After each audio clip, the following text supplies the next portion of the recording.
With the Pledge of Allegiance. Pledge allegiance to the flag of the United States of America and to the republic for which it stands, one nation, under God, indivisible, with liberty and justice for all.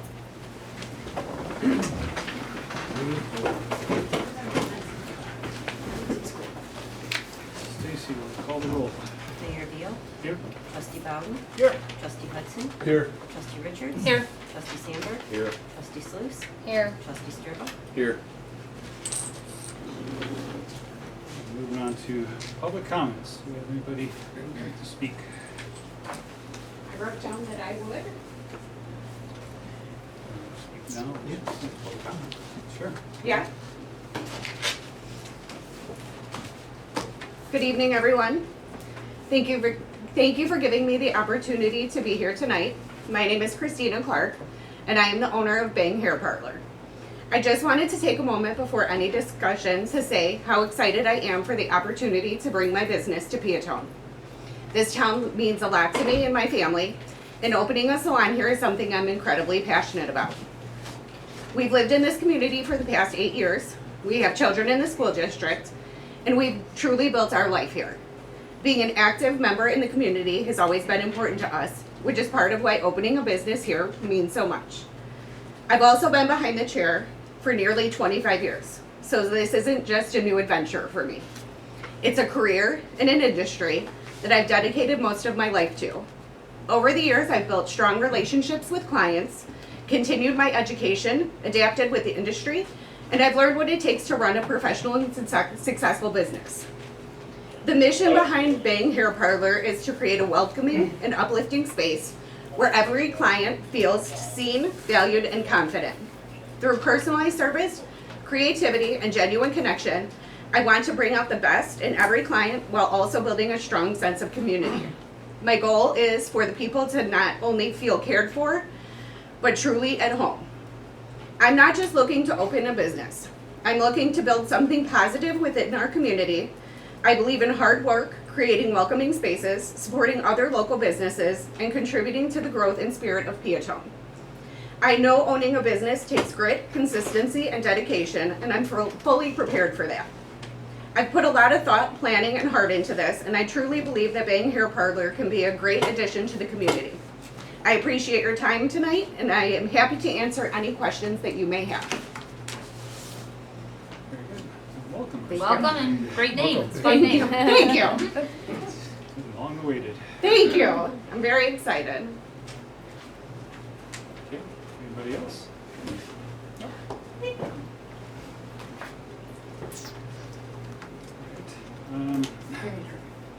Moving on to the consent agenda.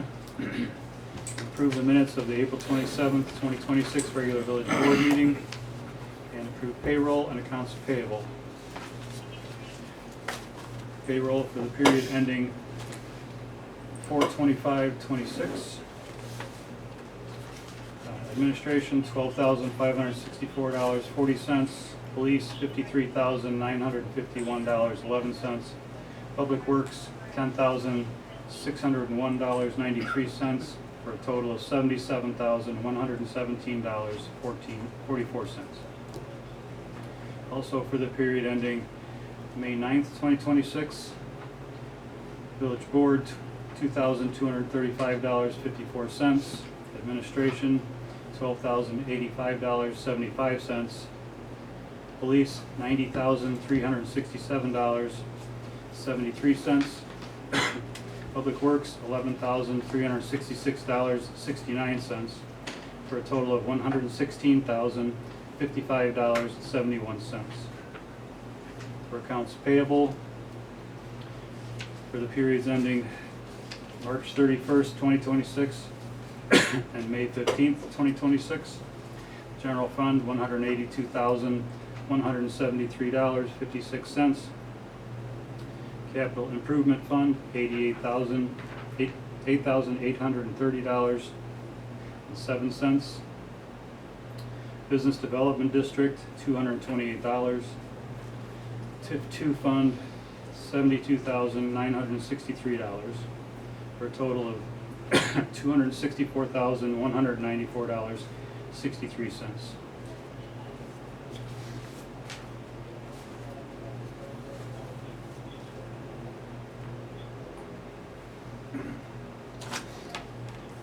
motion? Or is there any Motion. questions? Second. Motion Sluse, second Sturba. Trustee Bowden? Yes. Trustee Hudson? Yes. Trustee Richards? Yes. Trustee Sandberg? Yes. Trustee Sluse? Yes. Trustee Sturba? Yes. Moving on to staff and committee reports. Start with Troy. I don't have anything other than what's on the agenda. And we'll move to Bob.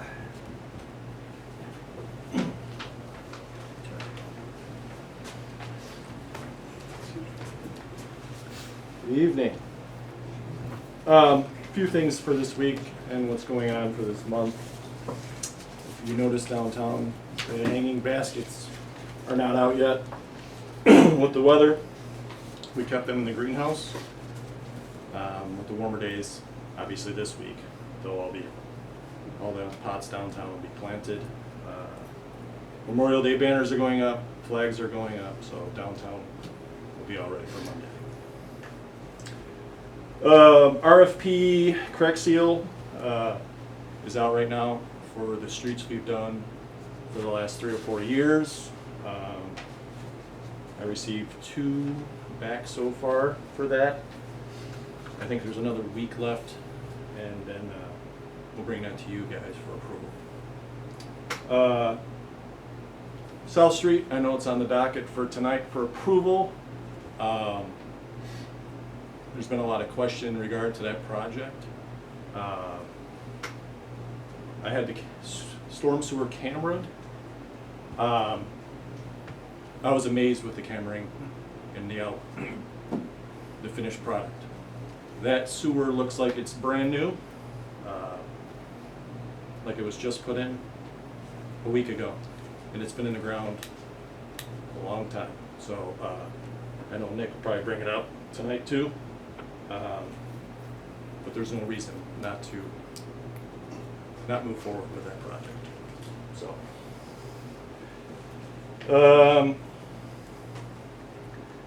downtown maintenance, you'll notice all the flower beds in the downtown have all been mulched. A lot of those plants downtown from the winter freeze, kind of struggling to come back, but they will come back. A lot of the boxwoods have the winter freeze. It looks dead, but it's really not. There'll be green underneath that, so they'll all come back. So that's what I got for you guys. So, you got anything Sounds for good. me? No? Thanks, Bob. All right. Thank you, Bob. Yep. Chief. Good evening, everybody. Good evening. So just recently, me, Nick, and Bob met with IPRF, and we got a grant. I don't know how we get it. Nick can tell you. Through IPRF, but we sat down and we discussed some of the things that we're going to do with it. That's where we bought some of the sawhorses before, and we got lights before, and now this year we're going to use it to. Bob doesn't have AEDs out at his garage, so we're going to get AED out there, and then we're going to upgrade some of the AEDs in the squad cars. They're past their life. So that's one of the things that we're going to do with that grant money that we talked about when we met with them. A couple other things in the community. We're still working on trucks. Officers wrote 17 tickets since the last board meeting on trucks. One of the main things we're trying to do is keep the trucks off going to Black Diamond. Their drivers don't seem to understand that. Black Diamond, the owners there are very understandable and told us to write their drivers' trucks because they told them how to get there and they can't seem to figure it out themselves. So we're doing that. Working with Nick on bringing Jack Hilly forward, also to full time, and then later in the package we'll talk about squad cars. So I'll hold off on that until then, unless somebody has a question. Thanks. Thank you, Chief. To Nick. Just a few things that aren't on the agenda. The facade improvement program, I talked about before, we had received 2 applications and 1 person interested, so I met with all 3 of those. They're reworking some things in their applications, and then they're going to resubmit. And then I think the next step is probably to go to a committee and talk about those. so I'll just leave it at that for now. One thing that I thought was interesting, I attended a housing focus group this past week with the Will County Center for Economic Development. They're doing a housing study across the county because there's a shortage of housing, and some of the interesting things I'll just share quickly. Overall, Will County's population is aging rapidly, and unfortunately, young people are leaving the county. I may fit in aging rapidly, but the fewer families with children and smaller households. Across the county, school enrollment is declining since 2018, and countywide it's 10,000 less students than before. Now, the one thing that came up during that is the state doesn't count homeschool students, so that could offset some of that loss, but we're still down across the county, not just locally. This has been a case for a long time. Many Will County residents still leave the county for professional, higher paying jobs outside the county. But then we get a lot of people coming into the county for some of the lower paying jobs. You think of like the warehouse work and something like that, which I think that we see that all over the county. The goal of this study through the county CED and municipalities and investors and others is to add 25,000 housing units in the next 10 years, and that's just a target, in specifically adding rentals.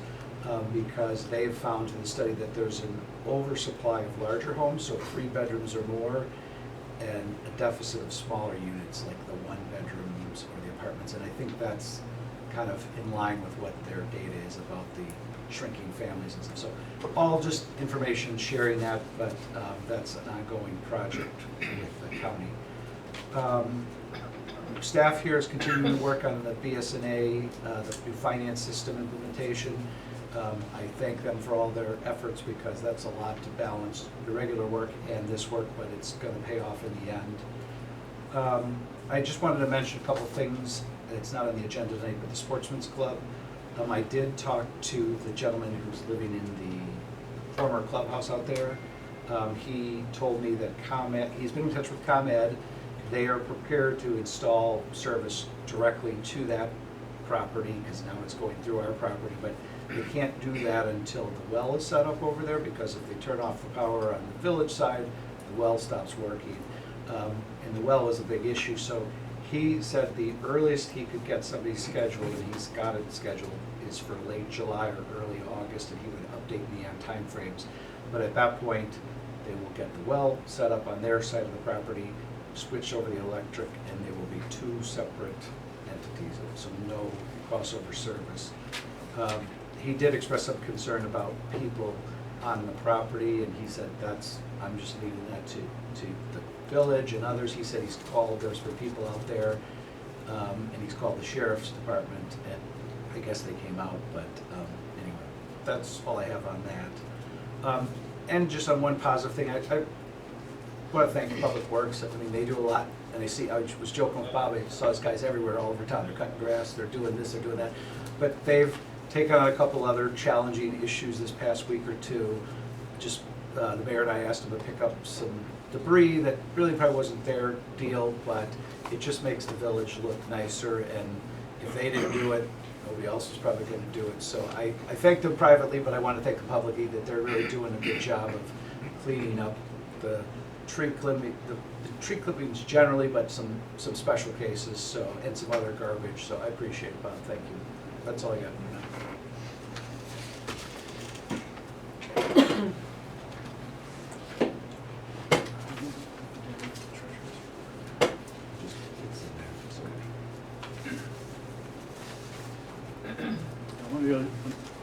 On the subject of Bob, I asked Bob to try it outside the box thinking to work on the fence along parking lot on Railroad Street. They attached a tow strap to a truck and managed to almost fully straighten the whole line of fence posts. It came out pretty nice there, Bob. I really think that was fantastic. I'm going to applaud you for that. Thanks. Took a lot of effort, and I think you guys did a great job. Other than that, I think we have a lot to cover tonight, so I'm just going to stop there. And there's no old business, and we'll move on to new business. We're going to approve a new business registration, Bloom Chiropractic and Wellness Center at 425 Governor's Highway. Can I get a motion? Motion. Second. And I see that Maddie's here. Would you like to speak, Maddie? Not unless there's any questions. Maddie's here. I mean, I Anybody can- have any questions? Free commercial. What's that? Free commercial. Free commercial? Yeah, do I go up? Come on. Okay, great. So my name's Madeline Tyler. I'm a chiropractor, and I graduated 3.5 years ago, so I've been working for those 3.5 years up north at a smaller chiropractic office, gaining a lot of experience up there, and I'm just ready to come home, start my own business, do my own thing, and so I will be moving in with Brenda Teskey for a little while. She's right over there on 425 South Governor's Highway. So she's been gracious enough to open her door to let me use her space and get started there, and yeah, I'm excited to be a part of the community and start growing here. Very good. Welcome. Welcome. Thank you. Welcome. Thank you.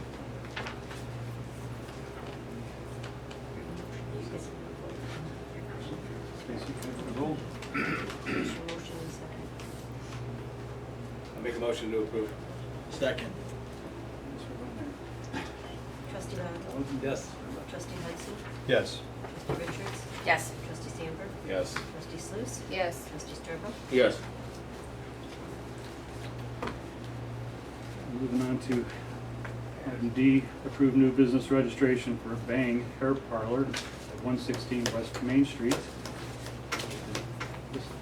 Motion. Christina. Second. Motion is Sluse, second Sturba. Trustee Hudson? Yes. Trustee Richards? Yes. Trustee Sandberg? Yes. Trustee Sluse? Yes. Trustee Sturba? Yes. Trustee Bowden? Yes. Moving on to item E, strategic planning consultant presentation from Corey. Hi, everybody. It's nice to be back again. I'm going to go through and I'm going to review with you the results of both the survey and the focus groups. I am happy to, if you don't understand anything, you are welcome to go ahead and stop me. I'll answer questions at any point in time, but I'll also go ahead and kind of stop at a couple of different places. With that, we'll go ahead and jump in. I'm going to ask Dick to go ahead and drive here.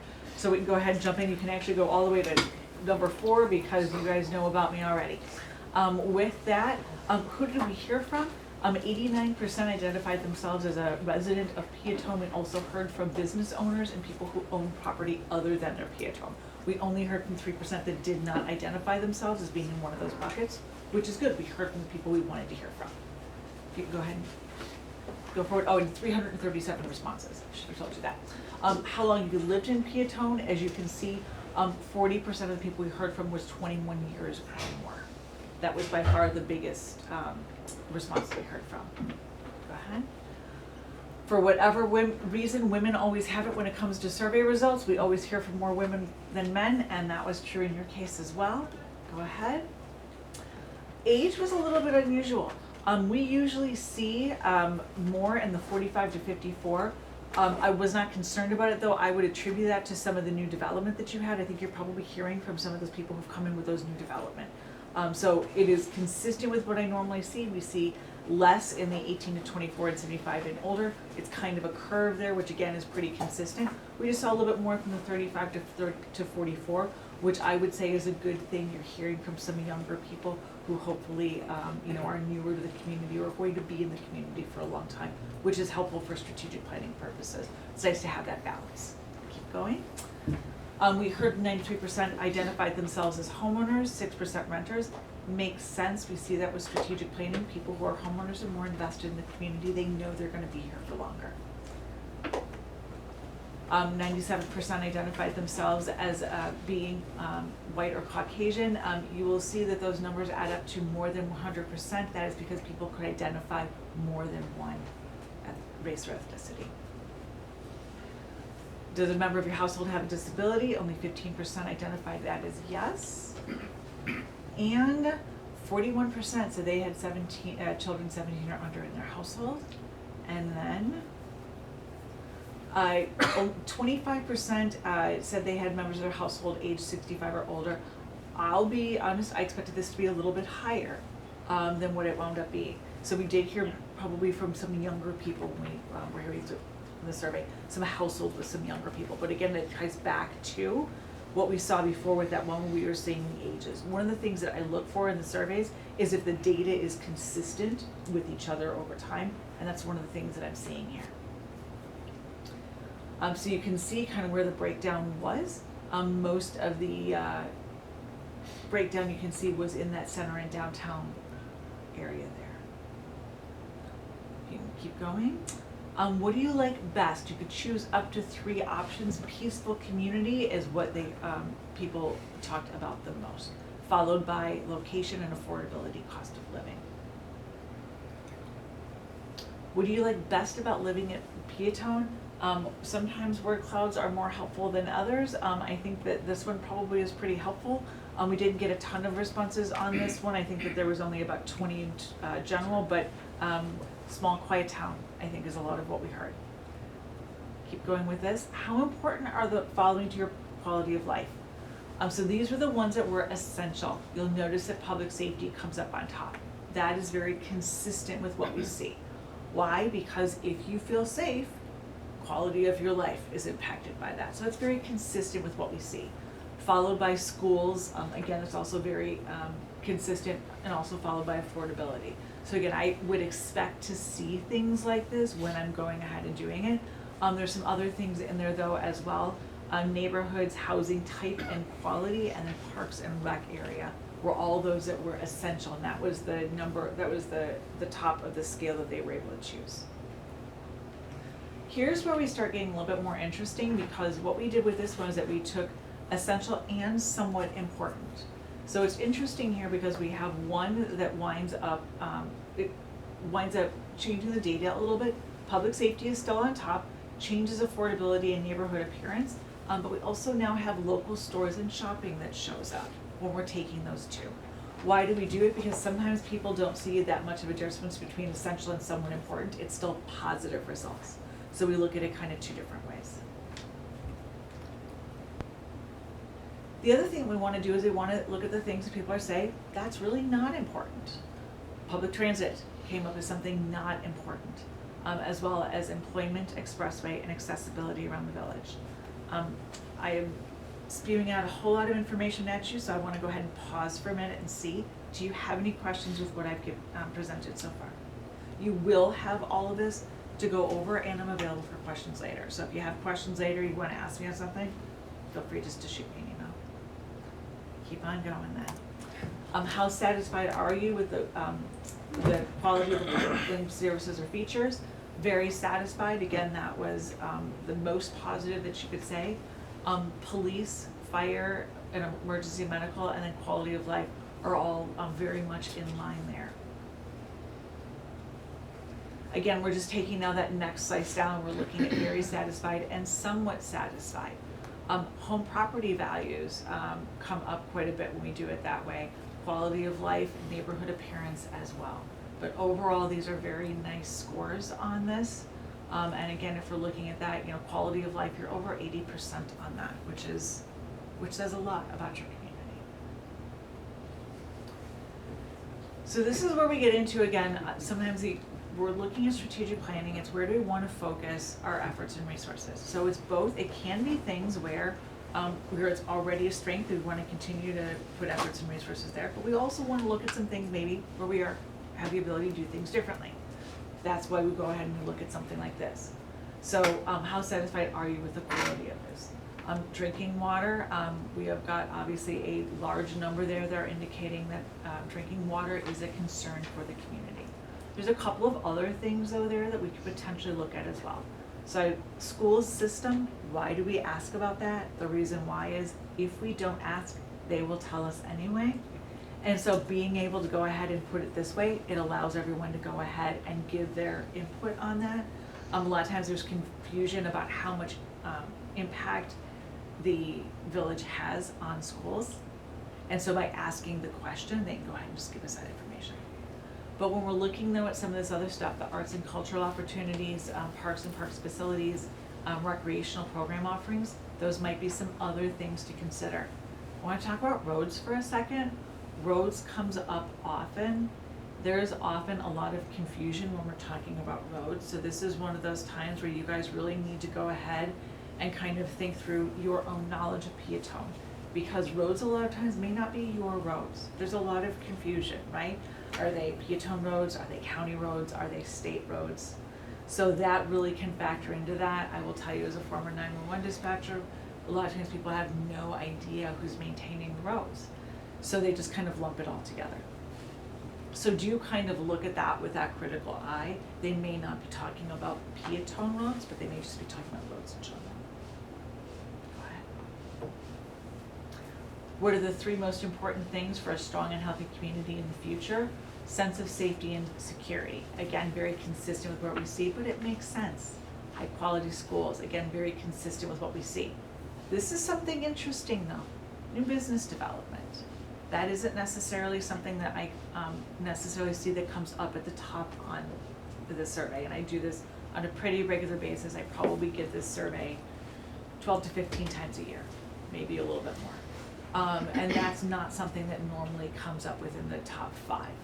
So that might be something for you guys to consider as you're looking at where to focus some efforts and resources, right? While maintaining residential and commercial properties, and then those high quality village services. You know, what are the most important things? Again, people were able to go ahead and put in. We had a couple people who were concerned about solar. Again, water, as we saw, kind of that was something that came up. I will go ahead. We will go ahead and give you all of the comments so you can read them in their entirety by themselves as well. And then how important are the following to the future? Again, the essential. Again, that safe community, very consistent with what we see. A good place to raise a family usually winds up in the top 5, but that's second for you guys. Affordable village services, high quality schools, and that well-maintained community.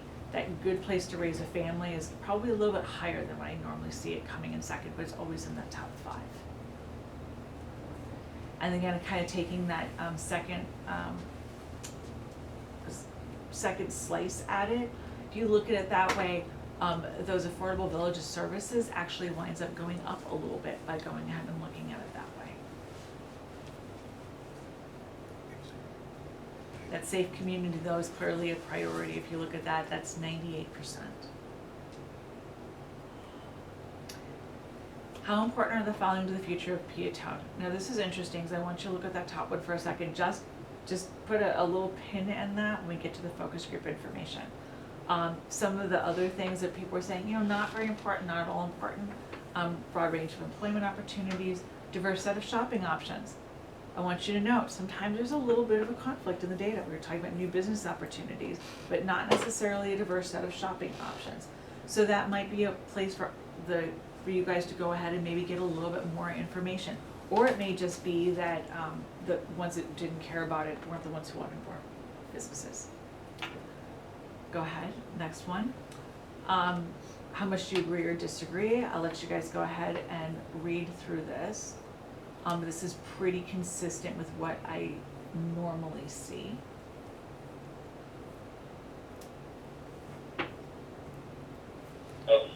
Next slide. Again, just kind of that next one down, but it's all of the same. We have the same ones that are coming up here. Go ahead and go down to the next one. Village has done a good job upgrading its infrastructure. I would be a lot more concerned about this if water was not part of that list. So my guess is that that's probably what part of what's impacting that. Don't know that for sure, but that would be part of it. Village government is fiscally responsible with its resources. Village of Peatone has a good reputation. Village is effective at communicating with residents. I want to stop and talk about this one for a second as well. All of the organizations that I work with right now, communication is an issue. I don't necessarily believe that it is a lack of communication. I think it is there is so much communication that sometimes it's hard for people to find the information they want when they want it. So I would think about it, perhaps that might be what the challenge is. A lot of times in local government, we're kind of used to Google. We want to go, we want to Google, we want to find the answer right away. And sometimes that can be a challenge. I don't know if that's what the issue is in Peatone, but that tends to be pretty common in local government, that sometimes it's more than a single click.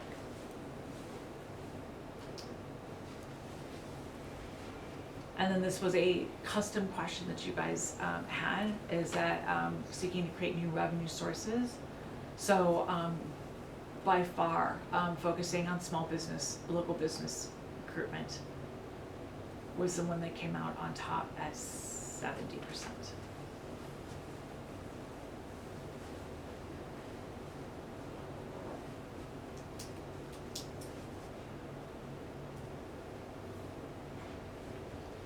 Next one. What was some of the things we were less interested in were things like strip malls and retail developments. Go ahead and go to the next one. And then again, we'll go ahead and give you all of those additional comments. You can go ahead and read it, but overall, people were very positive on Peatone. With that, are there any questions on the survey? All right, let's talk about focus groups real quick. Oh, how do you prefer to get your information for Peatone? Sorry. Social media, you guys really high, and again, that is that's pretty common. Village website is higher than it is in most communities, which I saw was interesting. Honestly, a lot of times I will see an electronic newsletter or a mailings come before the website. So that's something unique to me in your community. There wasn't a big difference in that, but the fact that it came in second was interesting to me. Good job. All right, so let's jump into the focus group results. So who did we talk to? I talked to businesses, I talked to nonprofits, I talked to other taxi districts, I talked to residents, I talked to high school students, and I talked to staff. What is a focus group? The important things to know about a focus group is that I give the same set of questions to everybody. They know that the answers that they give are confidential. And we talk through both strengths for the community and some challenges, and they all ran right around 90 minutes, except for the high school one, which was limited by the class period. I organize this by themes. So in addition to the information that you have here, I will be giving you a full narrative report with a little bit more information.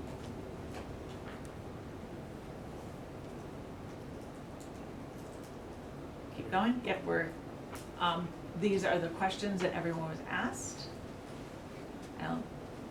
Again, just basically, what do you like best? What are some challenges? What do you, if you could change things? What are the most important services? What are the most important for creating a high quality future? Go ahead.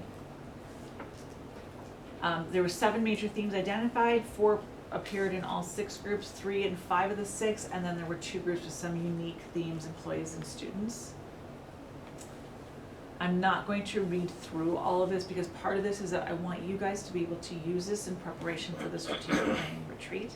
So I deliberately did this in a way so it's a little bit more of a narrative, but some of the things that I'll be pointing out as we go through. Go ahead. So all 6 groups talked a lot about small town character and the community pride, which my guess is not going to come as any great surprise to anybody sitting around this table. That's something that's really important, right? That the fact that they feel very connected, that neighbors look out for neighbors, that there's a rural character, but there's also that proximity to Chicago and 57. That village employees feel appreciated, that business owners appreciate that they can watch families grow. And then high school students really liked being able to build connections. They liked the fact that they know the coffee shop owner. That was something that was really important to them. He's here. Yeah. I'm glad I came today. Yes. Yes. So there is this little bit of some tension, right, around growth versus necessity. So everybody knows that there's some growth that is needed. There's a little bit of a friction with some long-established residents who remember it the way that it's always been, and you kind of want to hold on to all those things that you love, and some newer residents who are expecting a little bit more. You know, they're talking about things like, you know, outsourced code enforcement. I heard about a fair amount. I want to talk about a little bit with the high school students. They said they expected to leave, and part of that was about they just felt like Daytona doesn't change, and that was actually one of the things that they identified. Next slide. So need for vision planning and follow through. So this was 5 of the 6 groups. Again, kind of that we've always done it that way, kind of standing in the way of progress. They talked a lot about there's a lot of planning, but not necessarily a lot of execution, and that was a concern. Talked about some silos between taxing bodies, that they really wanted more of a shared coordination to really be able to move forward together. They really wanted some a shared community vision. Dedicated economic development, and that was actually something I heard about in a couple of different ways, more of a, rather than it just being for one organization, really kind of looking at that more collaboratively and collectively. Updated zoning, and then some more, again, I heard a lot about collaboration, and particularly village and other taxing units. Economic development, heard a lot about economic development, right? I'll go ahead and let you guys kind of read that again. I think nothing is going to come as a surprise. I want to talk though a little bit about that last one. The teens really want to spend the money here. They look at going other places, not because they necessarily want to, and that was a little bit unusual because a lot of times when I do high school students, one of my favorite focus groups to do, and I always ask to do those. They actually would prefer to stay here. You've actually got a really sophisticated group of teens who understand the benefits to the community when they're able to spend money in their hometown. They just don't feel like they've got some of those options. So where in other communities I hear they want to go other places because there's cooler stuff other places, it's more about the novelty. Here they kind of feel like they have to. The opportunity, is that your recommendation or is that from the focus groups? That was things that came directly from the focus groups. Really? Yes. Yep. No, my role in this is literally just to collect information. And so even if I hear something in a focus group that is incorrect, I don't correct it until the end of the focus group. So you had people in focus groups that said solar farms and data centers are a good idea if they're managed well. Yes, I did. Interesting. Yep.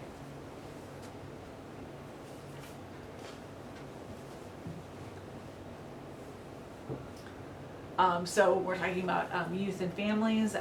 Again, everybody understands that, you know, we want to be able to retain and attract families. They're talking about, you know, how much time is spent with people going outside of the community and what can keep them here.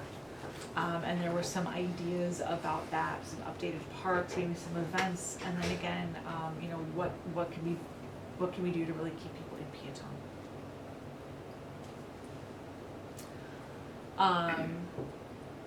We're talking about things like infrastructure, you know, some vacant downtown buildings, what kinds of things can we do to really kind of raise the image with rehabilitating that.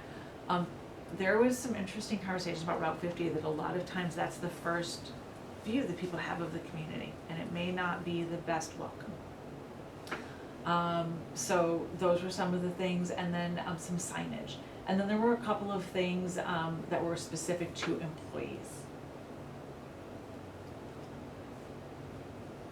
Around coordination and communications, again, taxing bodies being siloed, the taxing bodies recognized it and they really want to go ahead and change that.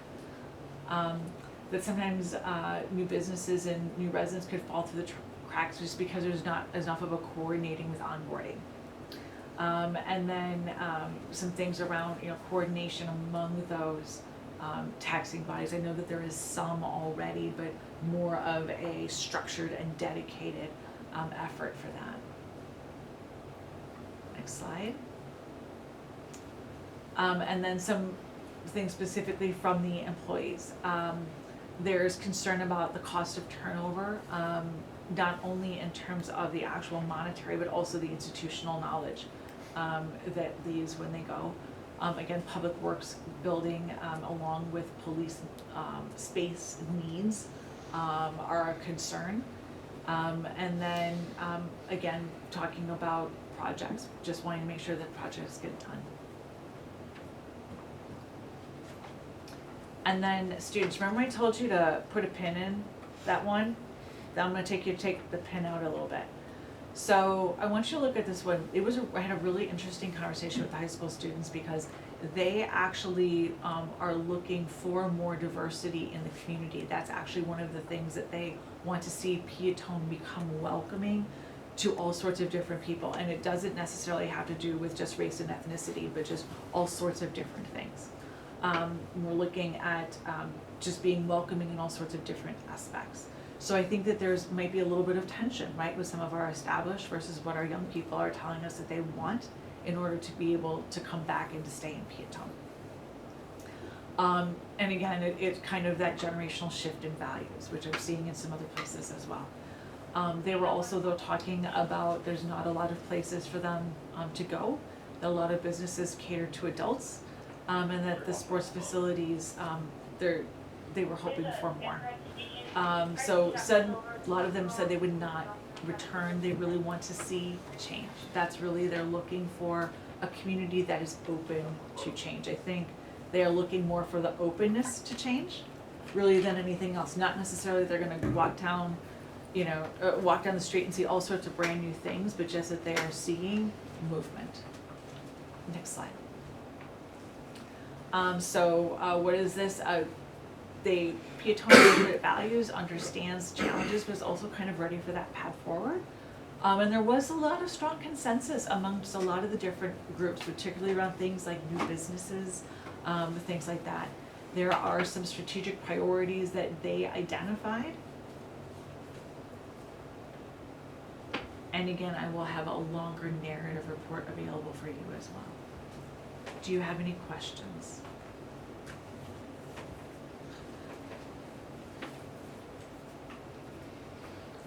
All right, next slide. I think that's about it. Yep, that's just me asking if you have any questions. All right, is that what you expected to hear? Or did anything surprise you? Pretty much. Pretty much? Yep. Okay.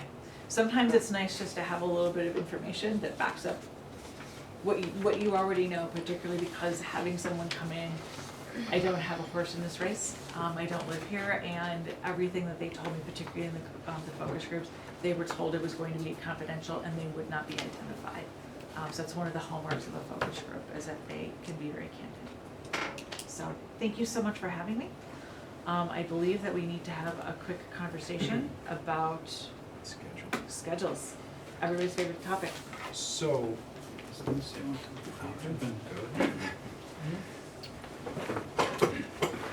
Nick's been trying to get the final session scheduled. We've had a lot of difficulty. Just want to remind the 7 of us, we all voted for this. We need to work hard, find dates that work, and do it as soon as possible. We don't need this to drag out till next fall, even the winter. We want this, we have the money spent to get this done. We all know it's helpful to the village and help us grow in this village, and we need to all get on board and let's get this thing across the finish line. Now I'll throw it to you.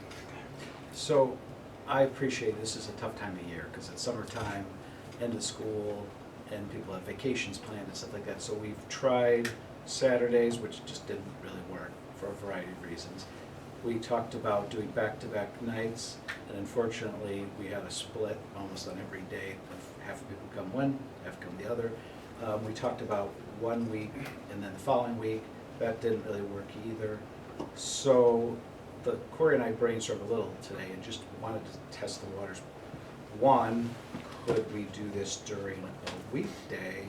And I mean, I know everybody has, well, most of you have day jobs or have jobs that are busy schedules. So either picking a weekday and trying to find a day that works for everybody, either full, like daytime hours into the afternoon, or either starting later in the day, maybe an afternoon, so you can at least get half a day's work in, and then we work afternoon into the evening, and just do, because the ideal situation, I'll let Corey speak to this, is to do it all one day, because it's long, yes, but you have continuity. Once you break it up, you lose some of that momentum, and it's not as productive, and then you're just sacrificing one day rather than multiple days. But I don't know that this is the best way to do it, but maybe it is the best way. Everybody gets their calendar, we just say, is there a day to do it? And we're probably looking July, because June is pretty full now with other things. But I guess I'm open to suggestions. I mean, I appreciate everybody's got a busy schedule, but it's just, we need to try to get something locked in, and I don't know how else to do it. We've run through a couple Well, scenarios. why don't we pick multiple dates and see, you know? I mean, it just, I mean, you know, I'm usually always available, but Right. the dates and times you're giving me, they just Right. don't work. you Well, know, and so. Corey's gotta be available too. I mean, Yeah. she's got other clients. I mean, she's told me earlier, she's done these every day of the week, including Sundays, so. Including Sunday, yes. So, I mean, I don't know, Corey, I mean, if it's better for you just to throw out some dates in July, or, Well, and I think that maybe my question for or even is that even a possibility? for all of you would be, which would your preference be? Would it be, does a weekend work better, or does a weekday? Like, if we were to do something where we started at like noon or 1 o'clock and worked through, and so you maybe lost a little bit of time at work, but worked through that, would that be better than trying to do something on the weekend? I know that a lot of times there's a lot of commitments on weekends as well this time of year. I think that maybe if we just understood what would be the best to look at with dates, maybe that might be the best way to narrow it down. 2 evenings does work, as long as we have them pretty close together. We don't wanna have them more than a week apart.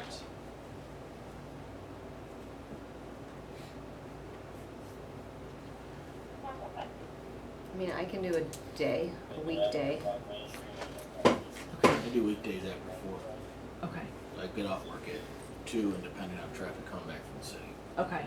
So then My that would be 2 condolences, days. yes. Or we stay till midnight. So, or 11, because it's probably 7 hours. Yeah, it's right? probably about it's probably 6 to 7 hours, but if it's Are those the only dates in July? my schedule in June is a mess. So, I mean, we were looking at July 7th and 8th, and we were looking at July 28th and 29th for back-to-back, like, evenings. What But about in that- between there? I mean, Corey, did you have other Yeah. dates? so why don't we maybe do this? Maybe maybe we'll go ahead, let's maybe come up with a quick poll. Could I ask all of you guys, so I don't like to have a lot of dates sitting out there just because I've now tied up my calendar, because I actually block my calendar then for you guys until I hear back. So if I go ahead and I give you guys a poll, can you guys respond to that pretty quickly within, say, 48 hours? If I block my calendar and give you guys more options? Let me go through and do that, so I'll go ahead and give you guys some more options to work with.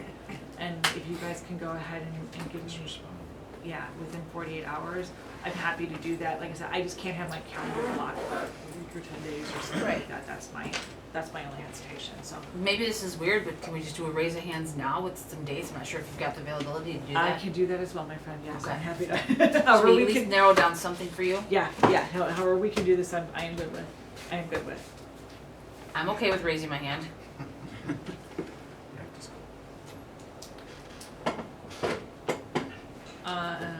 Let me look. And are we looking, do we think we want to do, let me start with, do we think we want to do 2 evenings, or do we think we want to try and do a Saturday?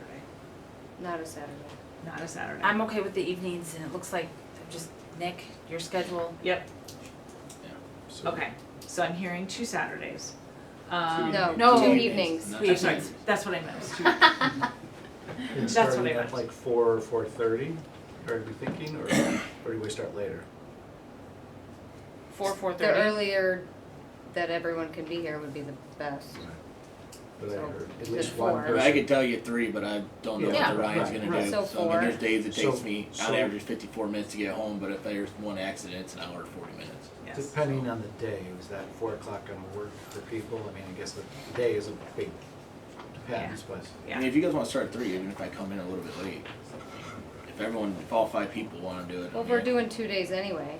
Oh, yeah, if you're doing, Yeah. yeah, if you're gonna do it that way, yeah, however you guys Yeah. wanna work it. Yeah, and honestly, if we're gonna do evenings, I would recommend that we do 2 evenings, just because if everybody's worked all day, Mhm. it's gonna be tough, cause it's gonna be stuff to really kind of think about, and so we're gonna be better off having 2 shorter sessions and trying to push through it into one longer one. Okay. So, can I just have are there nights that are particularly good? Are Monday nights normally good? Tuesday nights normally good? Is there anything that's like always a bad? 2 Monday nights, you're gonna have board meetings. Yeah, so Monday nights are gonna be back on board. The only thing I got planned in July is the 30th, so, 30th, 31st. Not a Friday night. So do we have a board meeting on July 13th, 13th? 27th. What about July 20th? 20 and 21. I cannot do the 21st, Okay. but I could do the 20th. I could do the 20th and 22nd, or 20th and 23rd. 20th and 22nd would be good. I won't be available show week. Okay. That whole week, no? Correct. Yeah, that week's horrible. Good luck. Yeah. And what did we? Wait, we're talking about July. Yes. Yeah. Yeah, that's the July. car Oh. show. I don't even have it on here, Todd. You know, let's do this. Let's go ahead, as I do know that I wanna be respectful of your agenda. Let me go ahead and come up with a few, Okay. and let me ask if we need to go into early August, is that gonna be okay? Might be a little better. Might be a little better. Okay. Let's maybe, we will come up then, let Nick and I get creative, and we'll come up with some options for you guys.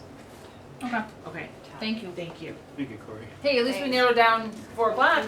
I love that. Okay, Thank you. Start. It's a step in the right direction. We got 2 evenings, and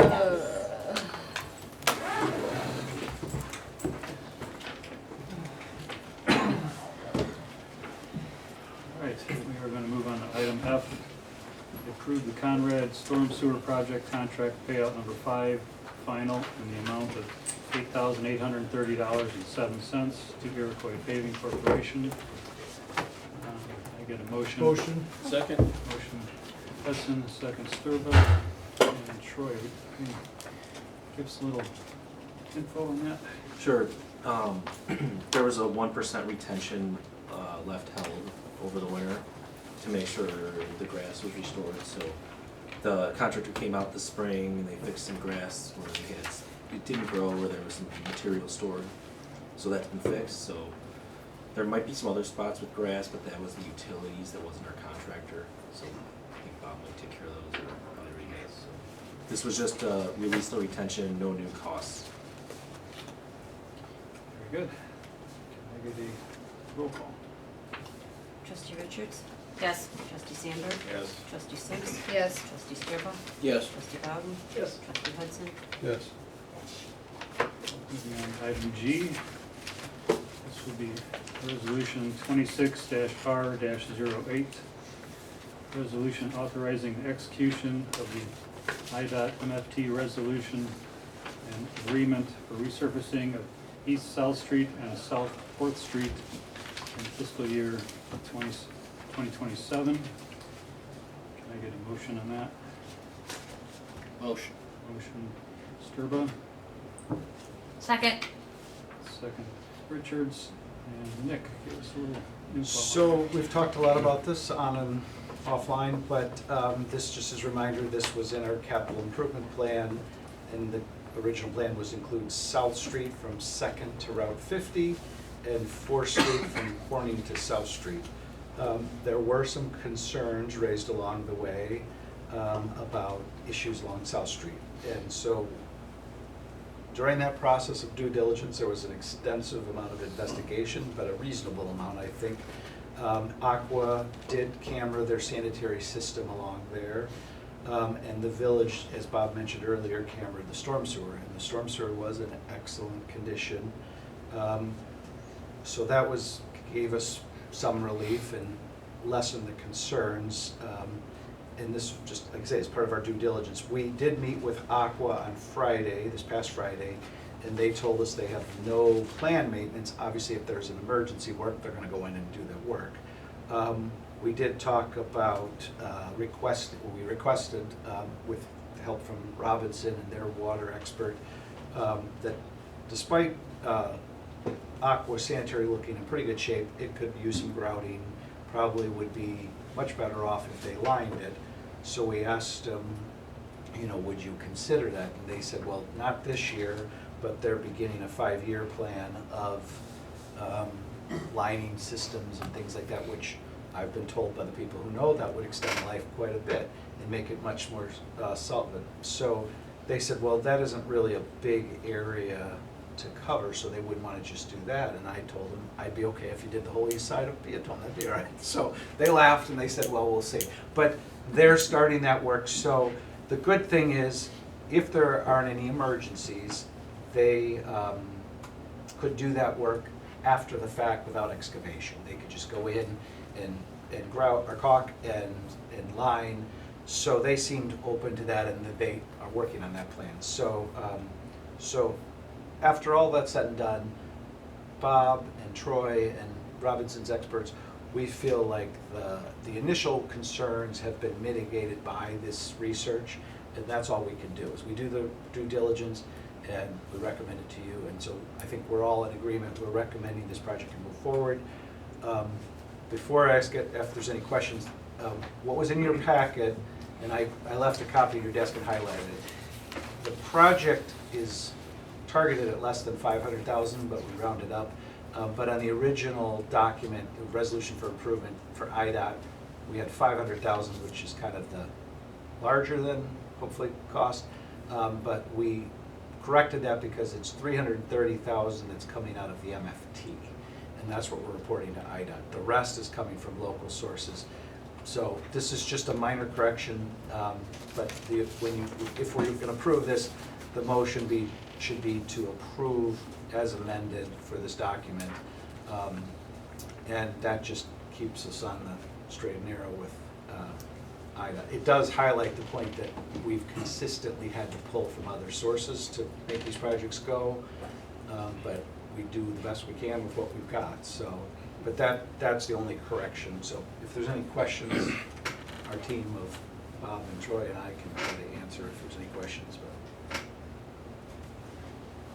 But I'll just say one other thing. One of the concerns was if we were only going to do a portion of those projects, it may not be as cost effective, and we talked about that as we were doing this due diligence, but after we did the research and found that as best we can tell right now, this makes sense, and it's better to do those two projects together. That's why we grouped them, because it's concrete pavement, right, underneath. Correct. So. Any questions? Stacy, could I get a roll? Trustee Sandberg? Yes. Trustee Sluse? Yes. Trustee Sturba? Yes. Trustee Bowden? Yes. Trustee Hudson? Yes. Trustee Richards? Yes. Moving on to item H. This will be resolution 26-R-09. Resolution waiving competitive bidding and authorizing purchase of 2 police squad cars for a total amount of $137,938.26. Can I get a motion? Motion. Second. Motion Hudson, second Sturba. And Chief, you want to give us a little rundown on that? So this year we looked at, besides just Ford, we looked at possibly Tahoes. And of course we looked at our dealerships here in town. So we went to Drawley's, had them try to price it out. We had a little bit of difficulty. We haven't bought stuff from them before. So we went with who has the Suburban Co-op price, which is Curry Motors. I got a price from them. The Suburban Co-op price is similar to like a state bid. So I got a price from them for the Explorers, and I got a price for them for the Tahoes. So I worked with Drowley, and they figured out that the price would be pretty much the same as what came in with Curry. So we had $140,000 in the budget. The Tahoes would have been 20-some thousand dollars over what we had in the budget. So then, if we're going to stay within budget, then that leaves us between buying a car at Curry Motors and Terry's Ford here in town. So originally, when I got the prices, Curry Motors showed the price was originally cheaper than Terry's price, but then when we started digging into it,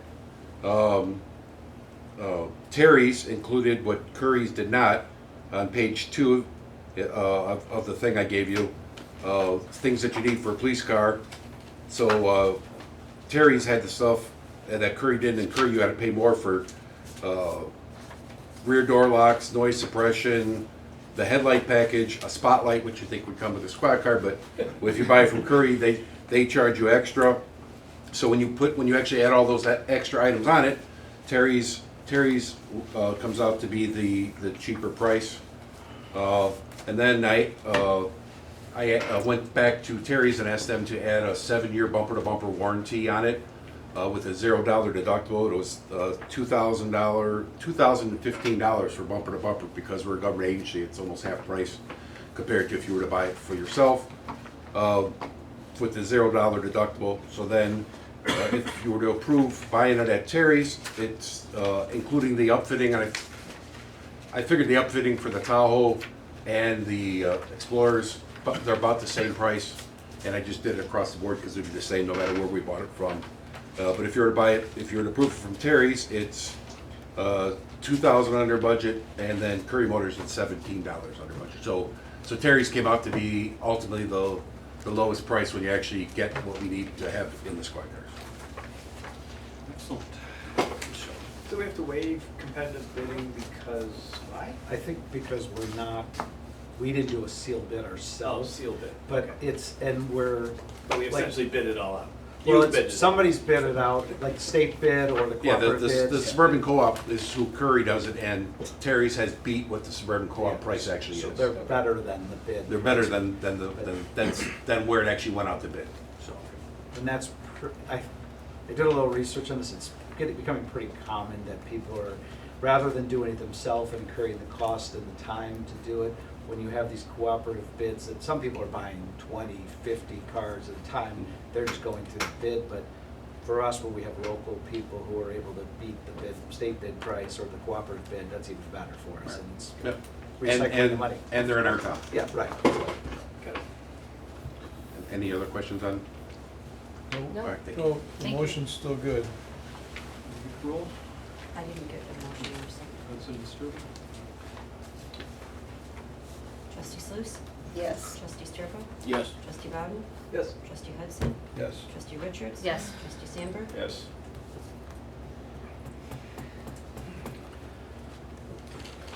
Moving on to discussion and approval of an ordinance amending the village code.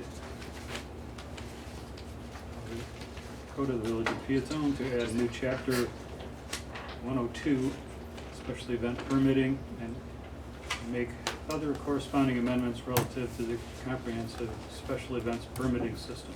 This will be 26-05. Excuse me. I get a motion on that.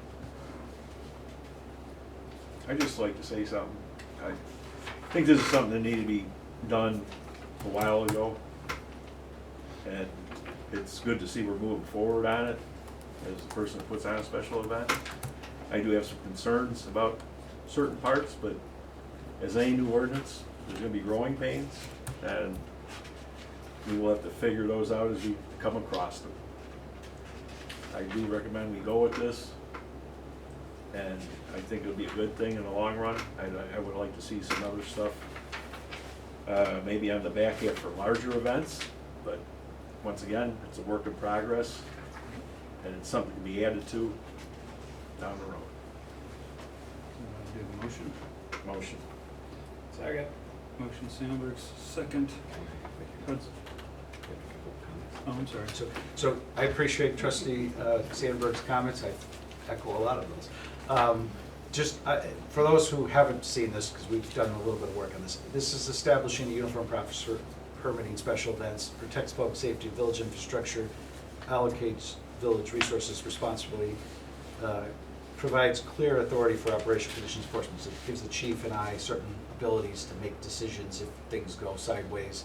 Allows, one of the big ones is allowed for controlled alcohol consumption in defined areas of permitting. And this, we did a lot of work on this, talking about this. And it does ensure that the village may recover some costs and require deposits when appropriate. We did talk at the AOC committee about establishing a $25 application fee, which that would probably be done by a separate resolution. And to Trustee Sandberg's point, I agree. There's still some work on some of the larger events, specifically at the fairgrounds. I see them as a partner that's been underutilized maybe in the past.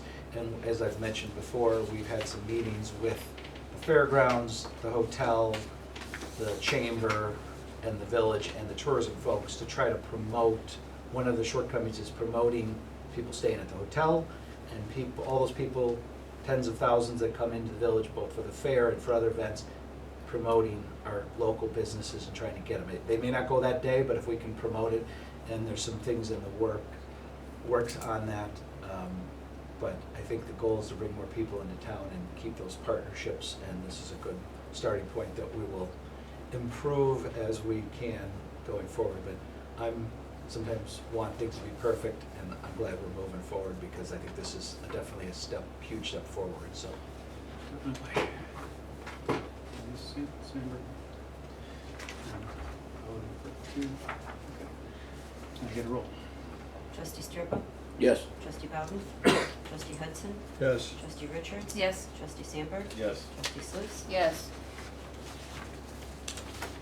Moving on to item J, resolution 26, this will be resolution 26-R-10. Excuse me. A resolution approving fiscal year 2027 budget amendment to the general fund revenues and expenditures. Can we get a motion? What is this thing? Can we get a information before the Yeah, motion? what is it? So, just a quick aside on the motions and second. Sometimes we've done motions and second and then discussed, sometimes we've discussed in motion second. The mayor and I have talked about, I think we're gonna do motions and seconds and then get them on the floor, and then we can talk about it, but just so you know, so it's not confusing to you, but I'm happy to tell you about it. So this is best practice for, and kind of what you should be doing, when you don't budget for grants that you haven't received, and you don't budget the expenditures. So we've done that in the past, but that's not really the way you should do it, because if you don't get the grants, it looks like you've got more revenue than you're actually getting in, or you've got expenditures booked that you don't have the revenues to back it. So by kind of the recommendation of our treasurer, but also just best practices, when we get grants like this, we're gonna bring them to the board, accept the revenue, book the expenditures. It's budget neutral, but we're getting the $60,833, it's rounded up, added to the budget, and that's just the way good budgeting is done. So it doesn't really spend any more money, it's amending the budget to reflect more accurately what we're doing, so. And this was, when I was at Will County, this was a hotly contested item, because we debated whether you could do it, just put a big lump sum of revenue and pull from it, but that's not really what you should do. You should book the revenue and the expenditures and celebrate another time that we got the grant and it's paid for. The cameras, though I know Chief has been working on deploying, so. Good.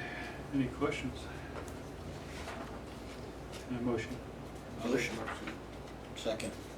Motion Bowden, second Sturba. Trustee Bowden? Yes. Trustee Hudson? Yes. Trustee Richards? Yes. Trustee Sandberg? Yes. Trustee Sluse? Yes. Trustee Sturba? Yes.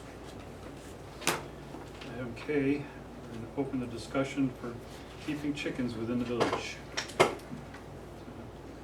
Throw a little information. Now it's the fun stuff.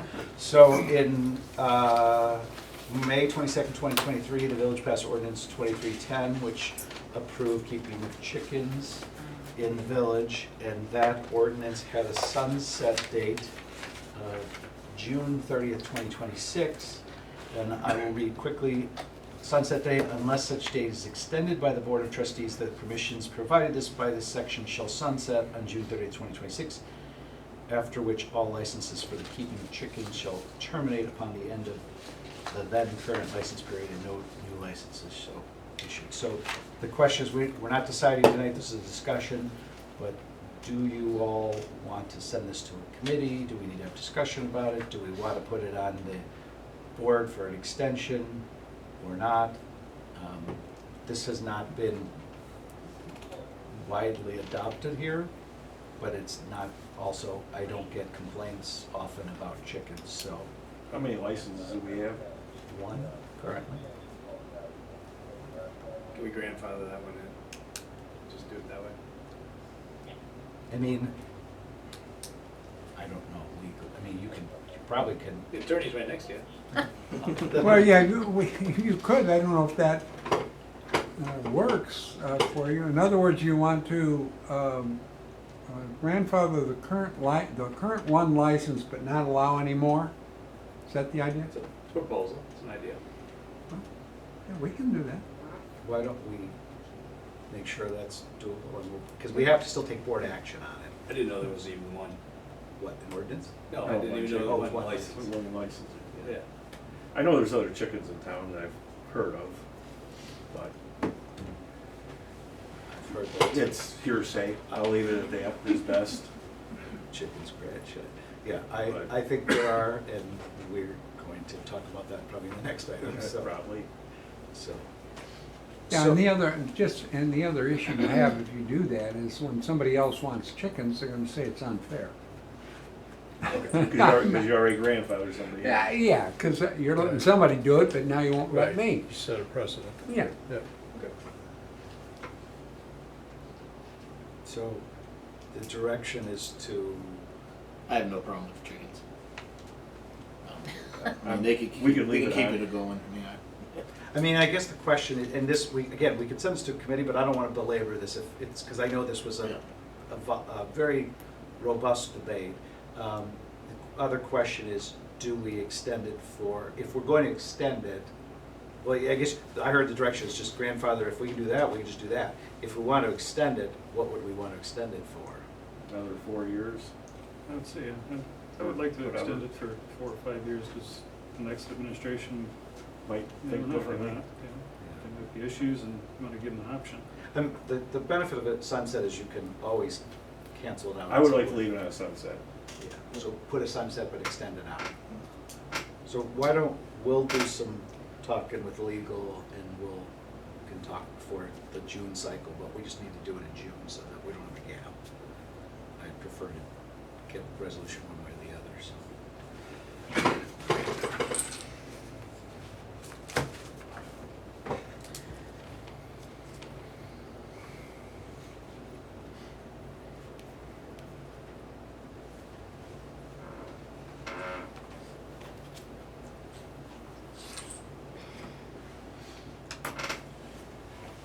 Any other comments on that? Okay, moving on to item L. Let's have a discussion about our village code enforcement. We are in desperate need of somebody to do code enforcement. We get lots of complaints weekly of grass being not taken care of, trailers, cars that are not working, just dead in our yards, and there's tons of complaints. We need a code enforcement person, and I feel we need somebody 3 days a week, maybe 4 hours a day to canvass the town. When does BNF come out? Pardon me? When did BNF come out? Like, have they been out at all, or? Do when we call. So I put in a memo, just what's on our website, just because I think I have thick skin, and I don't care if people complain. I mean, I don't care if they complain legitimately, but I've put on the village website, on village Facebook, just some gentle reminders. Here's our ordinance, here's the rules. And like every other issue, people have a wide range of comments. Some are just like, take pride in our community, make it nice, do your part. You know, we have, since I've been here at least, we have said, it's not about finding people, and the fact is we haven't fined very many at all. It's about trying to get compliance. And despite some people in town will say we've not done anything, we have, just in the last 2 weeks, probably had a series of grass that was cut long, got cut. Garbage that was piling up, got picked up.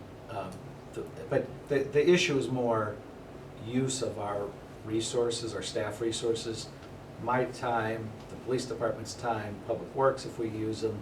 It's just not the best use of their time when they have other core functions. We did use, after the change in kind of structure here with the community development department, we did use BNF last year, and it was on call, or they had kind of a routine. I mean, I'm not knocking them, but it just didn't really work because you didn't have the regularity and the ability to get somebody out on a regular basis. For example, like grass, you have 7 days. If you come back in 7 days it's not done, then they cite them again, and then we can take additional steps. We could cut it, we could pay somebody to cut it, we could paint them. The goal is to just get people to cut the grass, and we've had a chief went and checked on somebody, and miraculously, just before he got there, they cut the grass. So it got complied with. Schrader, we've had a couple of those properties that have been problematic. We've had several issues over there, dumpsters and garbage and grass. Those have been cleaned up. So despite what some people say, we are getting compliance. Not quick enough for a lot of people, and we don't want it to be. I saw another property that the grass has grown long, and we've contacted before. I will be contacting them tomorrow and saying, you need to get out there, we're going to cite them. But having, I agree and would request that if you guys are okay with, we put together a updated job description, scope of work, we put a job post, and we could go the route of having, as the mayor saying, a part-time code enforcement person, which I know that's been done here in the past, and we can flex the hours, I mean, keeping them under a certain number of hours per year, but see how it goes. But that person then could be, with regularity, sweep the town or target properties that we've received complaints on, and then, I mean, we can cite people, and for like regular things, they have 14 days, come back in 14 days. If they haven't complied, we contact them again, cite them again, they have another 14 days, and then at 28 days since the initial citing, they can be sent to administrative adjudication if we'd like. But that's the other question, is the public comments and the things I've heard from people. It's like, we have things on the book, do we want to enforce them? And if we don't want to enforce them, then maybe we should take them off the books, because, and is it going to be uniform across the village? Because we ask people to do permits, and we ask people to follow the code, and then some people just flip kind of their nose to the village and don't follow it. And some of them have been repeatedly received stop work orders, and that's more on the permit side. But my personal opinion, and I think this is what many of you want, is just the town to look nice and people to take care of their property, so that I take care of my property. I don't have to live next to a junkyard or 6, 7, 8 inch high weeds and grass. So we're not looking to make money from this. We're trying to just keep the town looking nice. And as we heard in the strategic plan, it's about quality of life and property values and things like that. So, but if we hired somebody, we could do it for a period of time. If that doesn't work, we could do something else. And BNF is always, I think, available if we wanted to call them out. Like, say that person was sick or on vacation, we could call them out, and within several days they could be out to do an inspection, or even their inspector can fill in occasionally to do that stuff. But I just think for our money, we will get better regularity, and if we have the right person with the right demeanor, they can be firm but polite, and hopefully get people to just see the way forward. So, but this, I know we all want to move this along, but it might be good for me to scope some of that out and just run it through like the AOC committee or whatever committee, and then bring it to the board.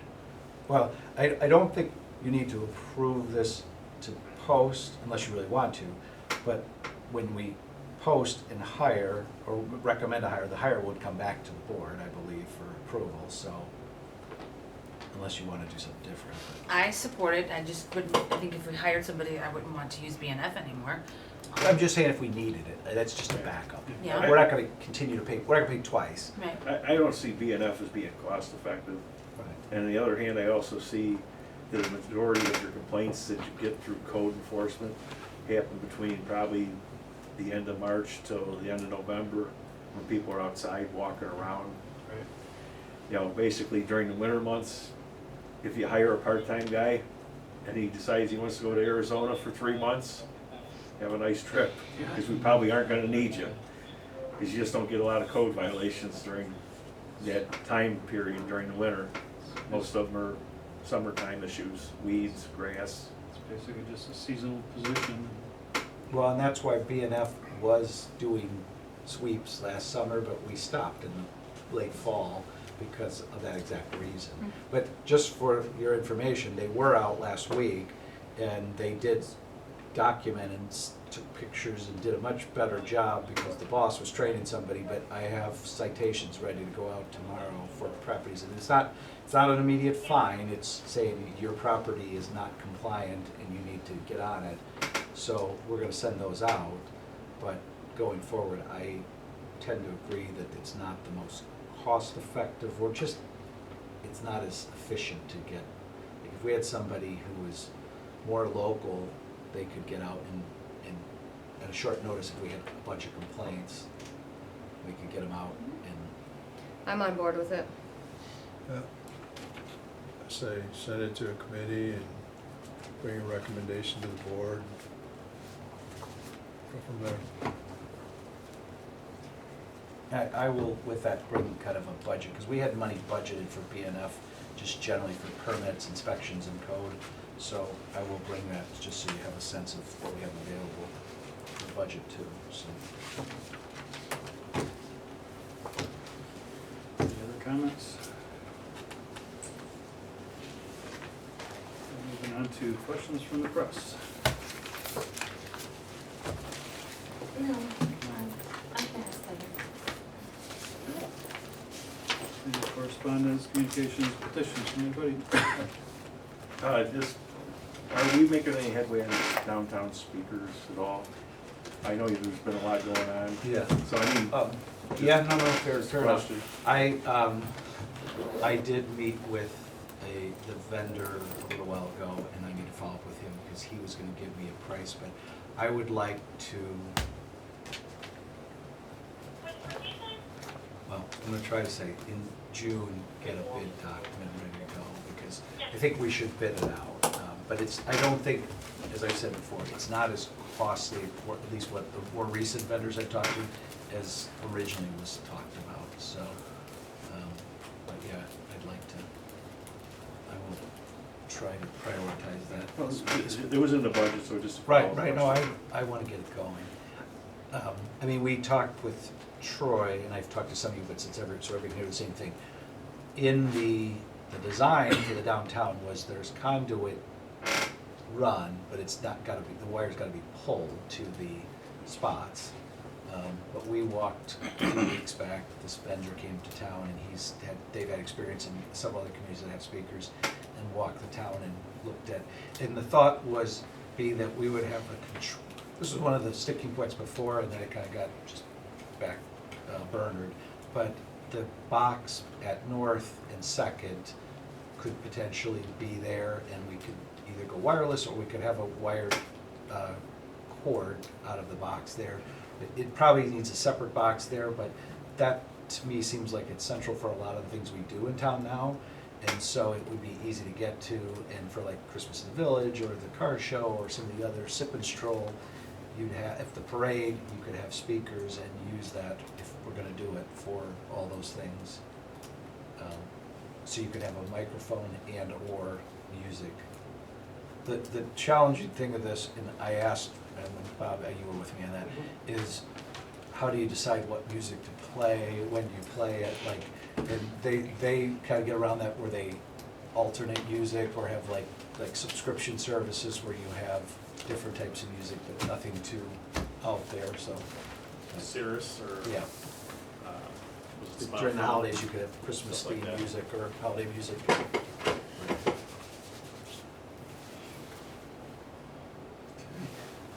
Anything else? Can I get a motion to adjourn? Motion. Second.